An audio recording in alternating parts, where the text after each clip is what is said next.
Next, we're going to talk about sedimentary rocks.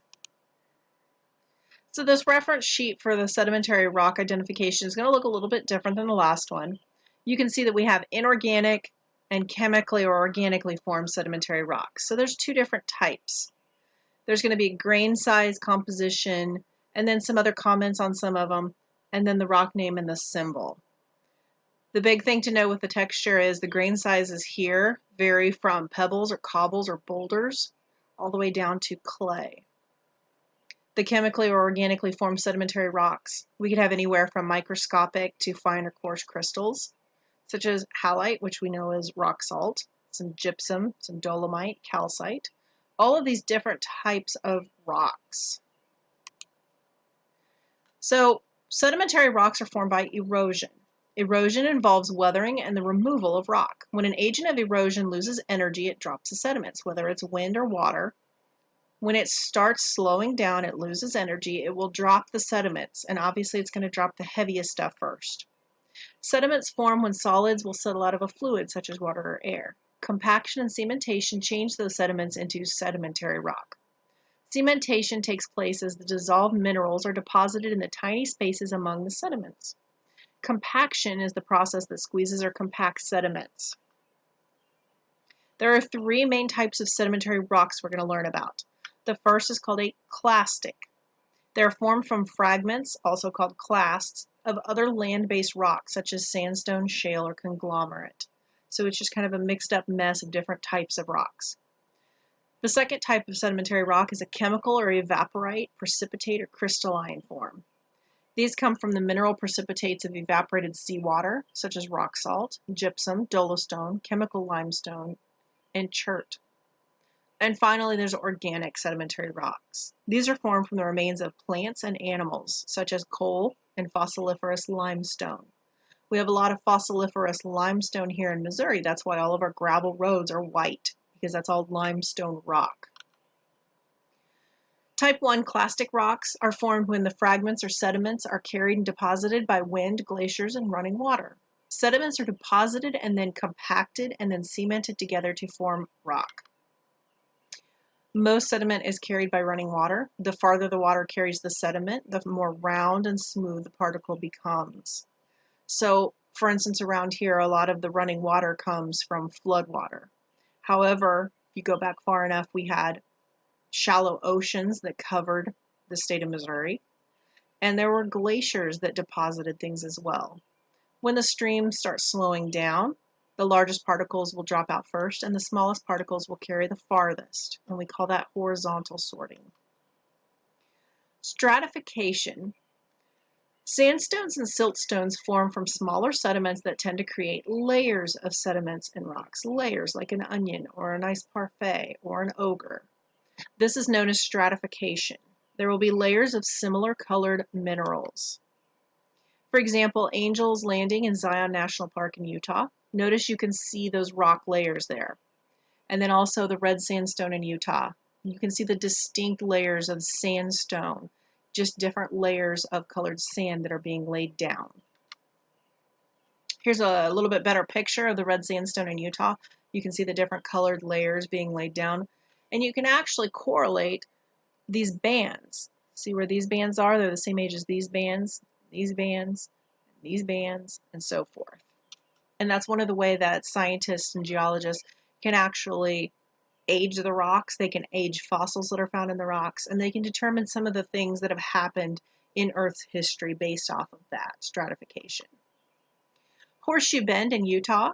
You can see it looks like a giant horseshoe. This is just erosion. The water comes in, it swoops around, and then it leaves. And what happens over time is as the water speeds up, it's going to actually cut this far side of the bend.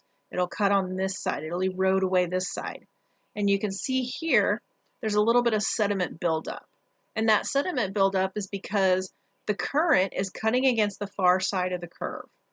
That means it's slower on the inside curve, and so it's depositing all of this sediment. Eventually, over time, what happens to these horseshoe bends is you end up with what we call an oxbow lake, because this current will eventually erode to join this part of the river.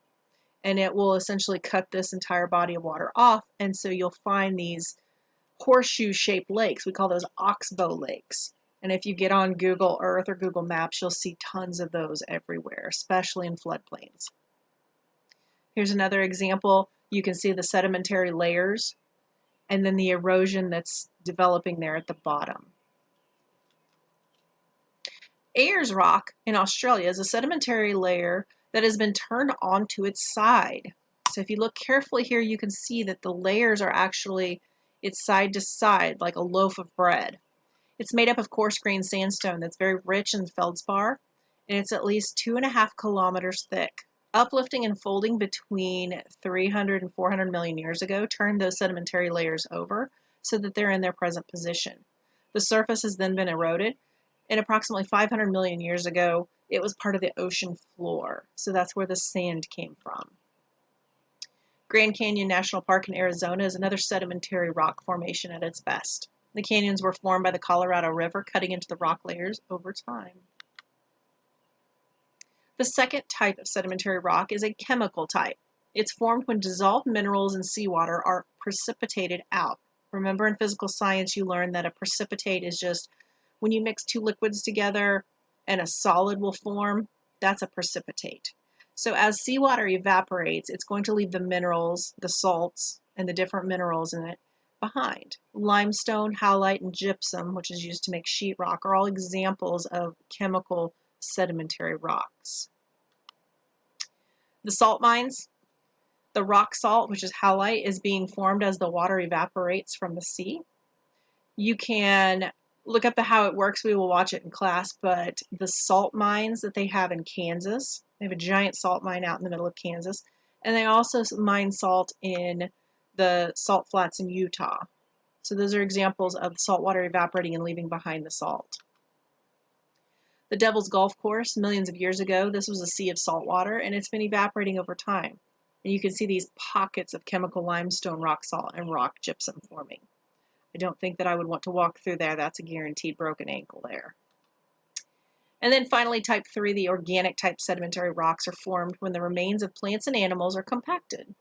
So fossil limestone, like we have here in Missouri, is formed when the shell remains of marine organisms are cemented in fragments. Shells are made out of calcite, which reacts with acid, like acid rain, and it forms this natural cement. And so that makes up all of our caves here in Missouri, because you know we are the cave state, and most of our limestone caves, you can actually see this process going on inside of them. You can see the brachiopod fossils in limestone here on the left, and then trilobite fossils that are over 250 million years old on the right. If peat, which is dead plants, at the bottom of a swamp is buried and compressed, you can form coal. If you look very carefully on the coal samples, you can actually see the distinct layers of the peat. We don't have the conditions here as much as they do to form like peat, but we do have coal, especially under Higginsville. There's a lot of coal mines in Lafayette County, old coal mines.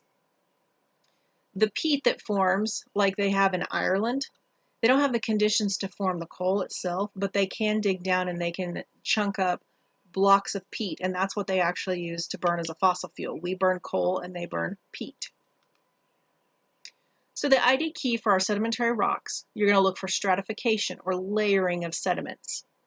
If you find a fossil, that's guaranteed that it is a sedimentary rock. And you can find the actual remains of something or just the imprints. And then ripple marks, mud cracks, etc. So if you see evidence that there was water there at some time, it's probably a sedimentary rock.